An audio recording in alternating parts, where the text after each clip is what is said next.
есімім Лесова Злиха. Студентсің бе? Студент емеспін, Бурабайда бітірдім. Қатты қағаз дейді ғой. Астанада жұмыс істедім. Өзім Шымкенттікі болам. Не бітірдің? Экологический полиция. Қалай бітірдің? Қызылмен бітірдім. Қызылмен бітірдің бе? Молодец, жақсы, давай. Мен қазір таңдап отырғаным фокусым визажист болып жатыр. Өзім студенттерге бітіру кешіне сәндеп солай не істегем. Ақшаға істеген жоқпын. Рахмет үшін істедім. Ұнады ғой, да? Дұрыс, молодец. Ең бірінші нәрсе рахмет үшін істеледі. Барлығын керемет шын жүректен рахмет айтса, оның кейін барып ақшаға істеледі. Кейін улитка терапия, өзім ұлумен айналсам. Өзім үшін алдым ұлуды. Кейін қасында қыздарға да істедім. Результатын алған соң. Улитка ма? Иә, улитка терапия. Сол шын көмектесе ме? Иә. Ол сон улитканы бетке жіберіп қоя ма? Иә. Сілекей бар ғой. Оның сілекейінде күшті коллаген бөлінеді, сондықтан беттегі майда клеткалар проблемаларын бәрін шешеді. Анау терінің майсыздығын, қан айналымын дұрыстатады. Қан айналымын дұрыстатады, жақсы. Кейінгісі диетолог, оның негізінде олардың барлығында менде сертификат жоқ. Диетолог деген өте жауапкершілік маман ғой, сен жақсы білесің бе? Биологияны, микробиологияны, негізі 2 ай диетологпен жұмыс жасадым өзім. Соның арқасында 60 килограммнан 50-ге дейін түстім. Нәтижесі өте күшті. Денсаулыққа ешқандай зияны жоқ. Просто семішке майын зәйтүн майына ауыстыру болды. Енді ол үшін саған кім айтасың? Жаңағы сияқты столп ит деген. Жоқ, мен оны қазір семішке майын жеме, зәйтүн майын же, әкел 10 мың теңге. Қазір оны қойып жатқан жоқпын. Алдағы уақытта қазір мен визажистқа қойып жатырмын. Ну давай, визажист. Махаббатың бар ма? Иә. Адам өмірінде болашақ саланы таңдау, болашақ жарыңды таңдаудан кем емес өте жауапты іс.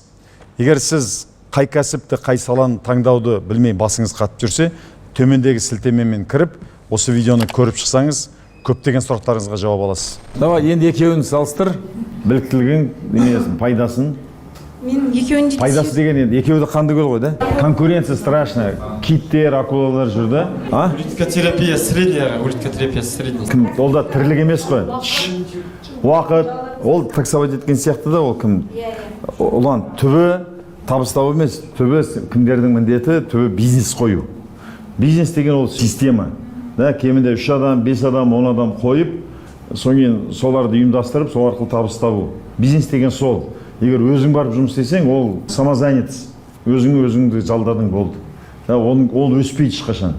Соң сен ауырып қаласың, қонаққа бармайсың, сонда базарда жүргендер болғы, белінен байлап алып та өмір бойы. Олар ауыруға ақысы жоқ, қонаққа баруға ақысы жоқ, ақшаны құлы болып кетеді. Негізі сендерге бизнес жасау, бизнес қою керек, система қою керек. Соған қарай, соны қоя аласың ба, қоя алмайсың ба? Енді жаңағы айтам, мынандай қанды көлде кім істеу керек? Ол соған деген керемет махаббаты, соған деген керемет бейімі болса. Ну и что мало айналысып жатыр да, менің бейімім бұған керемет. Мен визажист оқығанда жоқпын. Өз-өзім керемет, да? Кейін интернет арқылы көріп, сондайлар интернеттен көріп, солай үйреніп, қыздарға жасап беретін. Жақсы, егер керемет болатын болса, соң жақсы сату адамын тауып, сату адам деген сені бренд жасап беру керек түбі. Сені брендировать етіп, клиент көбейтетін болса, алға. Онда улиткотерапия дұрыс. Өзіңе сенімді болатын болсаң. Екеуінде тестіле, қайсысы жақсы жүреді, қайсысынан пайдасы көбірек болады, қайсысының болашағы сол істейік көргенде көресің. Менің диетологым да сол, осы Алматыда. Злиха тұра тұр, тыңда. Сенде 3 бағыт тұр да? Сен 3 қоян тұр, 3 қоянды бірден қуа алмайсың, біреуін ғана қуын керексің да? Мысалы айталық, сені волейбол ойнау, баскетбол ойнау, бірақ соны ойнап, біраз көрмейінше сен білмейсің қайсысына қабілетің жақсы екен. Вроде бәрі нормально шығатын сияқты. Сондықтан сен үшеуінде тексер, жаңағы үшеуінде де. Қайсысының болашағы бар, қайсысыны сен прям конкуренттерге қарағанда жоғары немене көрсете аласың, қайсысынан пайда көбірек түседі. Соң кейін барып нету керек. Үшеуінде тестіле, үшеуінде реклама жаса, үшеуінде істеп көр. Оны істеп көрмейінше былай сырттан айту деген ол дұрыс емес. Қайсысын мысалы масштабировать етуге келеді. Мына 8 шарттың бәрі сай болуға тиіс. Жақсы ма?